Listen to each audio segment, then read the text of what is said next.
Friends, what's up, and welcome to another episode of the Industrious Show. And today we're going to explore the power of the barbell, because out of the many things that make Industrious a magical, amazing, and different place, the barbell is one of them. Steve-O, what's up, and welcome. Yeah, thanks so much. This is going to be a fun topic to dive into. We've done I think a few episodes over the years about the barbell and why we love it and why we prioritize real strength development first and compound lifting before we kind of get into the high rep, high intensity stuff. And so, yeah, it's a fun topic and it's certainly one of the things that sets Industrious apart in the fitness space. Totally. And it's also one of those things that can intimidate people. I think barbells can be intimidating for people, especially when they've never used them, which is a lot of people. Yeah.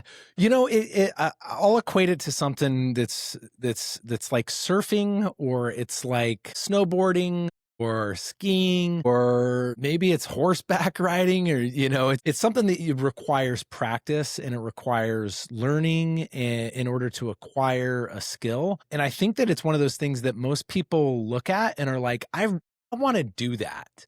And then they're like, I'm scared though, because it's fun. Like, who doesn't want to be in the party at Industrious, lifting the bars and slamming them down and feeling strong and badass? And I think almost everybody does. And I think that that's like, I want to do that, but I don't want to look like an idiot, and I don't know what I'm doing, and I don't want to get hurt. And so it's like when I look at like surfers when I'm sitting on the beach and I'm like, that looks like a lot of fun. I want to do that. And then you see somebody just get absolutely rolled over on a big wave. You're like, but that's a little intimidating, but I really want to learn how to do that. I know that I think that that's what most people, those are the emotions that people are feeling when they look at people doing barbell movements, and they think that I don't want to get, crushed by a big wave. Or crushed by a big bar. So I'm going to, maybe not do it. Totally. And I mean, I can remember when the first time I started even way back in the day with CrossFit level 4, and I came in, I was an athlete somewhat, I'd played at sports. And so that's where a lot of times people will get some initial exposure to working with a barbell back squats or deadlifts or bench press for a guy. If you're a guy, there's no way, you're not getting exposed to like bench press for most of us. Right. Right. And that's like a lot of times that's all the experience you have. You didn't really ever have a coach. You didn't have anyone really tell you how to do it. You just kind of figured it out by watching other gym bros or other teammates do it, and then you come to find out, like to your point, no, there's a whole skill set. There's all these different movements. There's all this cool stuff you can do with a barbell. And if you're just trying to do it by yourself, chances are you would never do a lot of these things because you don't have the setup, you don't have the time, the energy, the patience. It can be hard. But that's what's so cool and Industrious. You kind of get exposed to these skills and movements with a barbell that you normally wouldn't. And that has benefit to you because it's fun. Two, it can accelerate your fitness.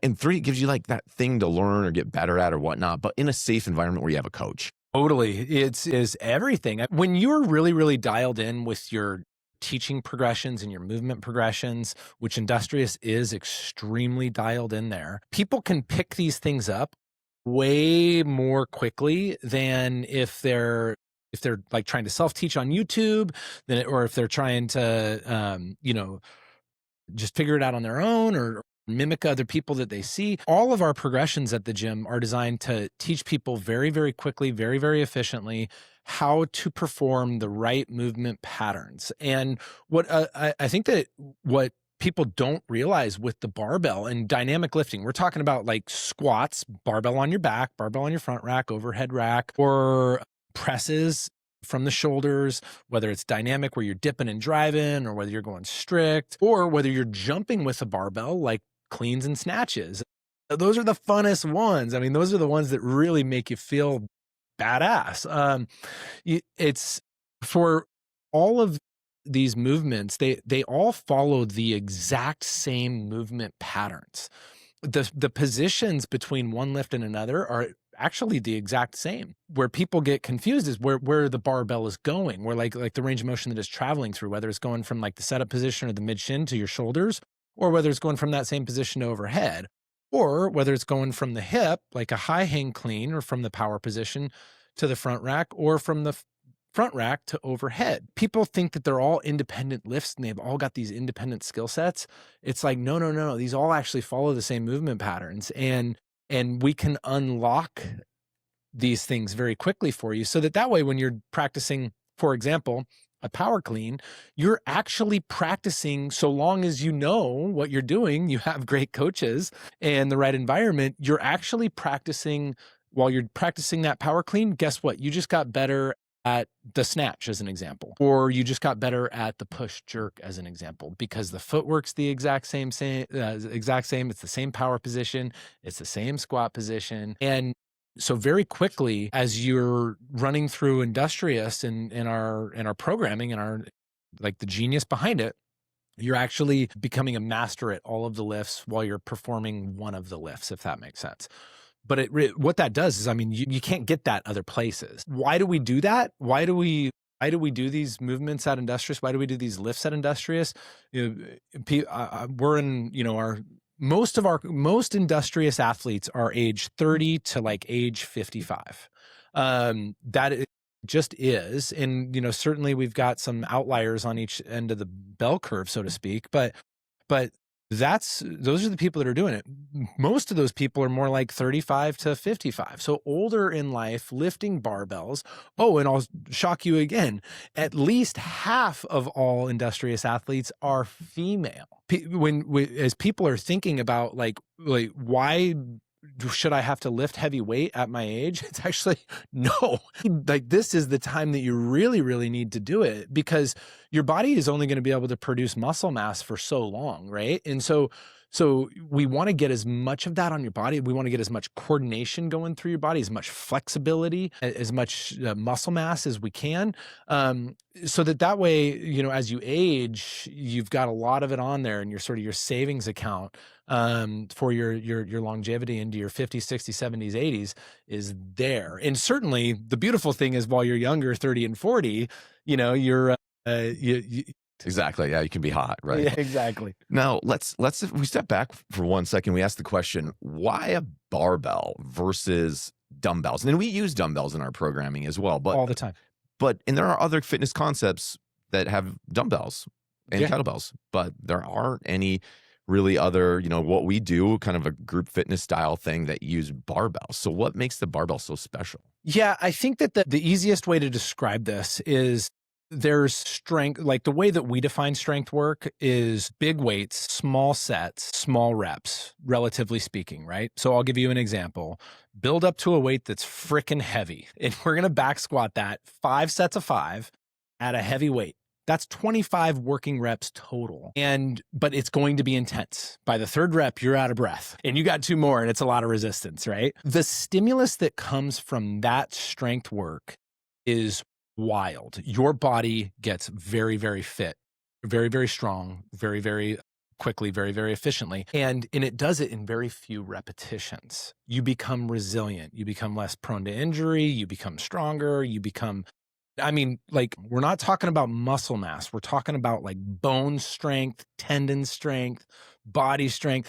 And then the neuroendocrine response that comes from that is just crazy. Your body is just, it gets supercharged with things that make you like put on more muscle and burn more fat.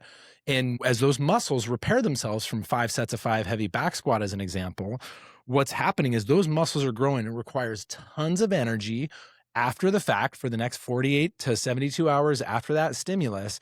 And your body's going to tap into fat, and it's going to, like, your metabolism's going way up. It needs more energy. And if it doesn't get that energy, it's going to tap into the reserves that it's got. And so people are like, how is everybody in here so lean and looks so good, but we're lifting a barbell? It's like, it's because of the barbell and the stimulus that comes after that. Now, that's strength work. So like, we're talking a relatively small amount of repetitions divided over 5 to 10 sets. The intensity comes from the loading, if that makes sense. That's what we define as strength. Now there's skilled weightlifting, like where we're going to practice a skill like jumping with a barbell or doing cleans or snatches. And that stuff can also be strength work. It's incredible strength work, because now we're talking about like, boom, explosive, movement that also goes into deep eccentric movement that also requires more explosive movement to come out of the bottom of those positions. And so now we're making people not only super strong, but they can also jump to 72 inches. It's just crazy. And that's why professional athletes use these same movements. That's why Olympians use these same movements. Like, watch any of them train, you're going to be like, oh yeah, they're all back squatting. They're all doing power cleans. They're all doing front squats. They're all doing press. They're all doing bench press. They're all doing deadlifts, every one of them. Because if they're not, they're going to get crushed in their sport. But we can and should train that way as just normal humans. Why not? Why not have that strength, that athletic prowess that professional athletes do? Now, you can certainly take it way over the top, like a competitive CrossFitter or like a competitive high roxer, and like you're at the elite level of your sport. You're not doing that shit anymore at that point for your wellness. You're doing that to win. And there's going to be costs to that, because I was a competitive CrossFit athlete. I wore my hips out doing that. I wasn't doing CrossFit at that time for my health. I was doing it to win. And there's a big difference. It's a good distinction. Actually. Huge distinction. Yeah. So, but that's the strength work that really, really works. Now, other fitness brands, they just don't do that because of what I just said. It feels intimidating because they're not set up to teach the movement properly, or they don't have the right setup to invite people into these movements that are absolutely beneficial, absolutely life-giving, absolutely fun as hell. We make a lot of noise, we feel strong and powerful, but those environments are afraid of them because just like I made the analogy with surfing before, you look at it, you're like, I don't think I can make a surf business because too many people are afraid of that, right? We're like, no. Everybody wants to play. Everybody that's sitting on the beach is like, I wish I could do that. That looks cool. And I'm sure there's a couple people that are like, I'm going to sit here and enjoy my drink, and that's fine. I get it. But most people want to play. Most people do. And all that they need is this inviting avenue to come into and be like, you can play right here. And so that's how we define strength. Now, there's another aspect of fitness, which is going to be more hypertrophy training, where we're going to try to grow muscle mass in particular. And that's where, the higher rep stuff like dumbbell movements, kettlebell movements, wall ball shots, that's more of a conditioning thing. Box jumps, that's conditioning. Burpees, conditioning. Pull-ups, that's gymnastics. There's a lot of time under tension there that is similar to the barbell without the barbell. But those movements are still extremely valuable, and it's just more fun. Like if you're going to do things like dumbbell deadlifts or bent over rows, it's just more fun to say, let's do as many rounds as possible of 10 of those and 10 box jumps and 10 pull-ups in 12 minutes. It's just it's a more fun way to do it. It's more energy. It's like go. Oh, and guess what? It's also conditioning. Absolutely. Your lungs, your heart, all of the metabolic stuff. So you got to think in terms of like, we use the barbells for strength. Now that we've defined strength, we can all understand that. Very small amount of reps, relatively speaking, divided over 5 to 10 sets. And the way that we get intensity is through loading. Heavy. Make it frickin' heavy for you. Do it right. Do it safe under the guidance and coaching, but it should be heavy. You take that strength work plus all of the other sillier movements, right? They're still super beneficial, right? But then do those in as many like fun, creative ways. And now all of a sudden you get somebody that can run a mile very quickly and pick up a heavy barbell that's really heavy and probably wake up and be like, we're going to hike 15 miles today. No problem. I got that. Totally. I love it. It's a part of it. What you're saying is the barbell uniquely over, say, dumbbells gives people an opportunity to push their intensity, their load here, what we're talking about, to elicit a response that's very challenging to do with dumbbells, just to hold them and manipulate them and control them and move them. I mean, we're just talking the practicality of dealing with heavier weights. So when you're approaching a strength threshold, and you're dealing with a barbell will give you stability, it gives you control, it gives you a better working kind of mechanism or tool in order to induce or put that load on your body. Because dumbbells have their place. I mean, dumbbells are cool. They're awesome and they're really versatile. And there's a lot of great reasons why we use dumbbells, because we're doing some kind of single-sided conditioning and we're, decoupling our body, like our pushing together versus pushing one side or the other. All that's awesome. But when we're talking about, inducing a stimulus, producing a result for people, hitting a threshold that it's going to do that, a load threshold, like a weight threshold, right? Because that's the thing that people sometimes don't think about. It's like, in order to affect change, you have to challenge your system. You have to push your body, right? And that's right. What we're looking to find. We're looking to help you find that intensity, that load that you can handle, the weight you can handle. And we want to progressively increase the amount you can handle over time. And that's going to add strength. And just practically speaking, from the way to do it, the barbell is the tool to do that. Yes. For the 1,000 reasons that we've just covered. 100% is. And also with just so many people nowadays going on GLP-1s and stuff like that. I mean, those things are just out there. I mean, there's even more of an importance, especially, and I'll say this, especially for females, to get strong and stay strong. In particular, if you're on or considering like GLP-1 treatments or stuff like that, because I feel like everybody is at this point in time. I mean, why wouldn't you? They are amazing compounds. Right. Yeah. I mean, super effective. I mean, I'll give you some examples. Just working the floor in the gym, I've gone up to some people and I've been like, man, you are looking really good. What have you changed? I'm on a GLP-1.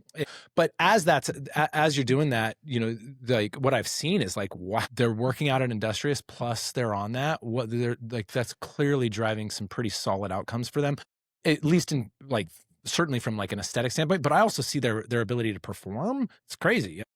Totally. It's wild. Well, I mean, I think for people who are using GLPs, if you're especially like you're on, let's say, a next generation, like tirzepatide, or you've been experimenting or researching with retatrutide, which is the new triple agonist, which is incredibly effective, but also helps preserve muscle. One of the challenges with like the semaglutide and the tirzepatide is that 40 to 60% of the weight people lose can come from muscle and connective tissue. Wow. Yeah, it can be really high, really high. So imagine that, 40 to 60% of the weight they lose.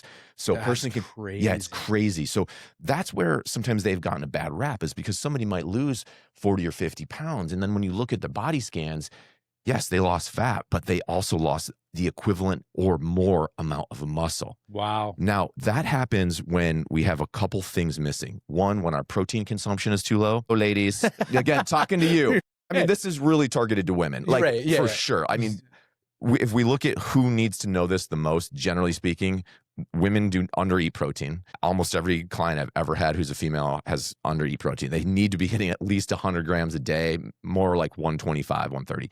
And the second thing is lack of resistance training, progressive overload, weightlifting, heavy weights.